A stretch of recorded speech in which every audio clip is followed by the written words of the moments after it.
করতে চাই না। আগামীকালকের যুদ্ধ হবে আমার জীবনের শেষ যুদ্ধ।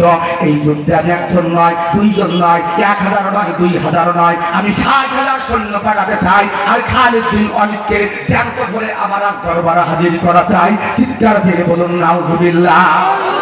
আমার বন্ধুগণ, এই খবর যখন খালিদ বিন ওয়ালিদ পেয়ে গেল, আসরের নামাজ আদায় করে মিটিং করতে লাগলেন, পরামর্শ করতে লাগলেন আগামীকালকের কঠিন যুদ্ধ হবে।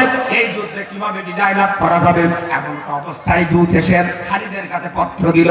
খালিদ বিন ওয়ালিদ চোখের পানি ছেড়ে দিয়ে ঘাউমাউ করে কাঁদতে লাগলেন। সমস্ত সৈন্যগুলো আশ্চর্য হয়ে গেল, কেন সেনাপতি কাঁদতেছে।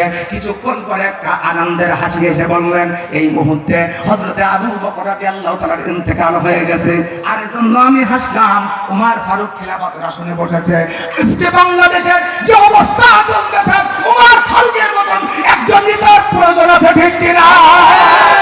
আমার বন্ধুগণ, আমার ভাইরা সঙ্গে সঙ্গে ডাক দিয়ে বললেন, আজ থেকে আমাকে সেনাপতির দায়িত্ব থেকে বহিষ্কার করা হয়েছে। ও আবু উবাইদা, আপনাকে সেনাপতির দায়িত্ব করতে চাই না। আগামীকালকের যুদ্ধ হবে আমার জীবনের শেষ যুদ্ধ। এই যুদ্ধে আমি একজন নয়, দুইজন নয়, 1000 নয়, 2000 নয়, আমি 60,000 সৈন্য পাঠাতে চাই। আর খালিদ বিন ওয়ালিদকে জ্যান্ত ধরে আমার দরবারে হাজির করা চাই। চিৎকার দিয়ে বলুন নাউজুবিল্লাহ।